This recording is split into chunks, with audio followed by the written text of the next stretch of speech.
Good morning! I-discuss ko naman ngayon ang advantage ng 7 accounts over single account. Marami sa atin ang nagtatanong kung bakit ba maganda ang 7 accounts. Maraming tatanong sa atin, ano ba talaga yung advantage, benefit, or edge ng multiple accounts over single account. In fact guys, napakalaki ng advantage at pagkakaiba kapag naka-multiple accounts ka over single account. Para ma-maximize yung effort mo at ma-maximize yung income mo, I suggest gawin mo yung multiple accounts. Explain ko ngayon ng comparison ng single account over multiple accounts. Guys, you know what? Example, naka-single account ka. Example, this is you. Assuming nag-invite ka ng 8 prospect. Example, na-invite mo si A, B, C, D, E, F, G, at saka si H.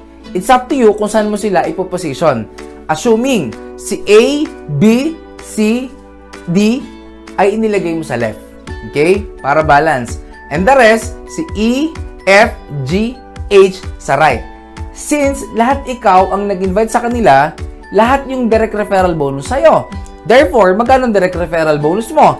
1,000 times 8 na invites mo, that's total of 8,000 pesos. Ngayon, ilang pairs yan? That's 1, 2, 3, 4. Ang match sales bonus mo is 4 times 2,000 pesos. The good news is another 8,000 pesos. Therefore, ang total na kinita mo kapag naka-single account ka, having your 8 invites or 8 downlines, kumita ka ng total of 16,000 pesos. Well, sounds big, pero ito yung maganda. Paano naman kung naka-7 accounts ka? Paano naman yung magiging positioning at kung magkano magiging income mo? Guys, take note. Same effort na gagawin mo, same effort na ibibigay mo. Mara-reject ka din, madi-discourage ka din, ibig sabihin, same effort, 8 din. Example, assuming naka-7 accounts ka. This is U1, U2, U3, U4, U5, U6, U7. Guys, si A at B, ilalagay mo siya downline ni U4. Okay? Si C at D, downline ni U5. Si E at saka si F, downline ni U6.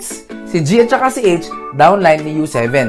Therefore, si U4, 1 sa left, 1 sa right, total of how much? 1,000 plus 1,000, nag-pair, 2,000. U4, kumita ng 4,000 pesos.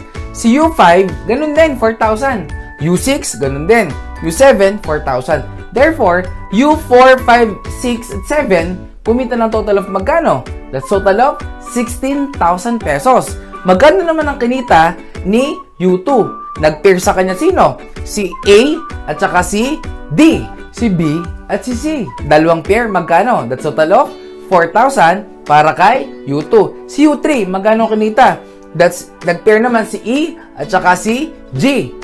Si F at saka si H.